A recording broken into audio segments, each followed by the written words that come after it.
Alors parmi les actualités aussi de cette semaine, on va même dire de ce début de semaine, je vous rappelle l'émission de Zata c'est tous les soirs de 19h à 20h sur Twitch, ou alors 13h-14h si vous êtes du côté de Montréal, Québec. Alors on va parler de cyberattaques qui ont impacté qui ont impacté quoi? Eh bien qui ont impacté deux grosses entités américaines. D'ailleurs je vous le rappelle, si vous souhaitez connaître toute l'affaire, vous retrouvez l'article directement si tu es sur Twitch, eh bien tu le retrouves là dans le chat, là directement. Si tu me regardes sur YouTube, après avoir cliqué sur la petite cloche, ça me fait plaisir. Si tu cliques sur le petit cœur, ça fait drôlement plaisir, le petit pouce, pardon. Ou alors vous laissez un petit message, ça aussi c'est plutôt chouette. Et je vous rappelle, 2 à 3 vidéos dédiées à la cybersécurité par jour. Abonnez-vous, vous ne raterez strictement rien. Et donc du coup, je viens de vous mettre l'article qui parle de quoi? Eh bien, les pirates de Killnet. Souvenez-vous, pour ceux qui suivent l'émission et qui sont fidèles, Killnet est un groupe de pirates informatiques russes, on va le dire très clairement, proches en tout cas de la politique de Vladimir Poutine, et qui ont donc décidé de se lancer dans une cyberguerre. Bon, petite frappe, comme je les appelle, moi ce sont des mercenaires 2.0 de salon, mais qui continuent à tenter de mettre un petit peu la pagaille, en tout cas de taper sur tous les pays qui ne sont pas d'accord avec la politique de Vladimir Poutine. Ok, soit, amusez-vous comme vous le pouvez. Alors au début, ils étaient plus ou moins importants, souvenez-vous, je les avais infiltrés. Vous retrouverez d'ailleurs tout ça dans le lien là en dessous, dans le descriptif, ou alors directement sur zatas.com. Killnet. Bon, voilà, ils ont surtout et avant tout lancé énormément d'attaques DDoS, des dénis de service, qui permettent de bloquer un site, en tout cas un serveur, leur mission étant tout simple.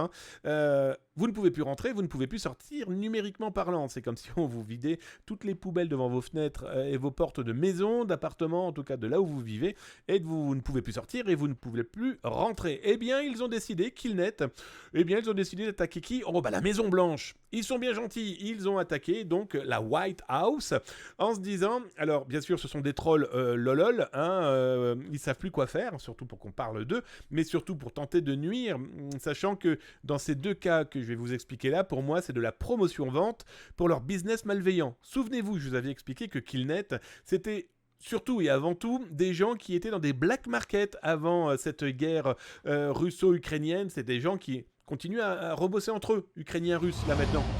Oh, CyberMarcus02, merci pour tes cheers. Merci pour tes diamants. Sans comme ça, je les prends. Merci, ça fait drôlement plaisir.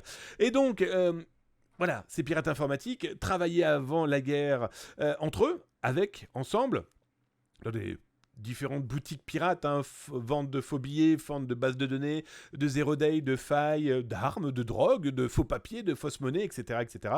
Bref, tout ce qui leur permet de faire du pognon, du business, soyons très clairs. La guerre a fait qu'ils se sont retrouvés un petit peu coincés. Certains se sont même battus numériquement quelques semaines, quelques mois, mais là aujourd'hui ils retravaillent ensemble.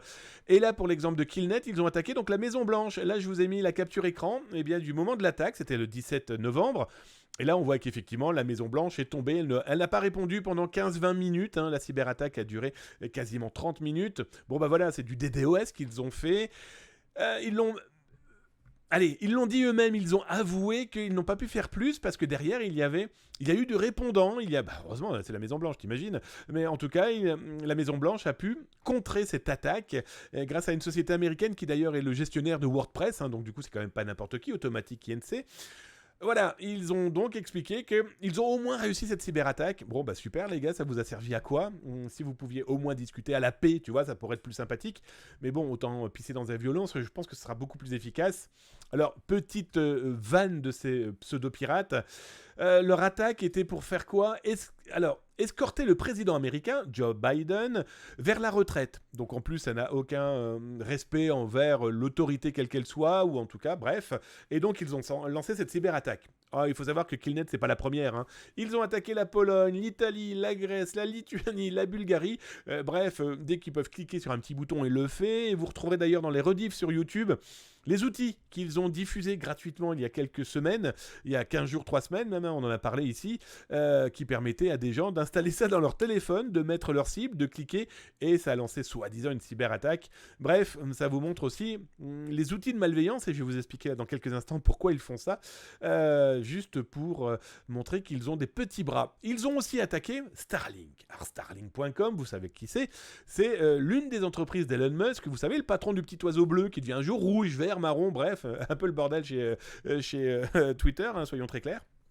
Mais toujours est-il que les pirates russes de Killnet, ils sont pas tout seuls. Hein. Aujourd'hui, Killnet, c'est un amoncellement de pirates d'Anonymous locaux, de petits pirates et comme je vous le disais, de gestionnaires de black market. Hein. On a Anonymous Western, Mirai, Radis, Mistestrer, Alva, etc., etc. Et donc, comme je vous l'ai mis là en capture écran, ils ont aussi attaqué donc Starlink. Alors, il y a eu des petits blocages, ça a quand même bloqué un petit peu.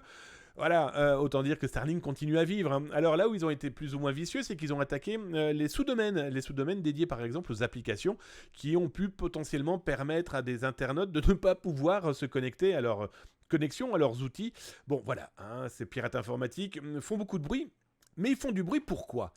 Eh bien c'est simple, comme je vous le disais, beaucoup travaillent dans des black market, façon de parler quand je dis travail, mais c'est devenu véritablement du business, hein, du vrai business de la malveillance, et donc du coup, ils ont besoin de vendre, eux, derrière, eh bien, des solutions, soit de cyberattaques, soit de blocage de cyberattaques. Oui, oui, ils vendent des anti-DDoS, ils vendent aussi des solutions de piratage informatique, ils ont besoin de cash, ils ont besoin d'énormément d'argent, et donc, ils ont besoin de montrer leur capacité en offrant des échantillons, et ces cyberattaques-là, de la Maison Blanche ou de Starlink, mais d'autres hein, qu'ils ont pu produire et qu'ils vont encore produire là prochainement, c'est un moyen de dire, regardez ce qu'on a, achetez-nous nos solutions, vous allez voir, c'est magnifique. Donc ils vendent ça dans leur coin, hein, que ça soit licite en Russie, Biélorussie, mais que ça soit aussi dans le dark web, hein, dans les black markets qu'ils peuvent utiliser. Hein, je prends des exemples des black markets comme Rutor et compagnie, où ils vendent des solutions et ils continuent à faire leur business de malveillance.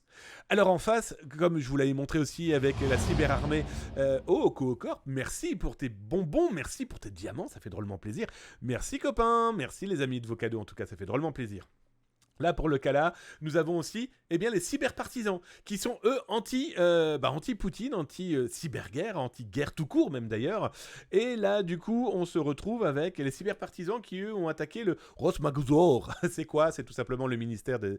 Allez, on va dire...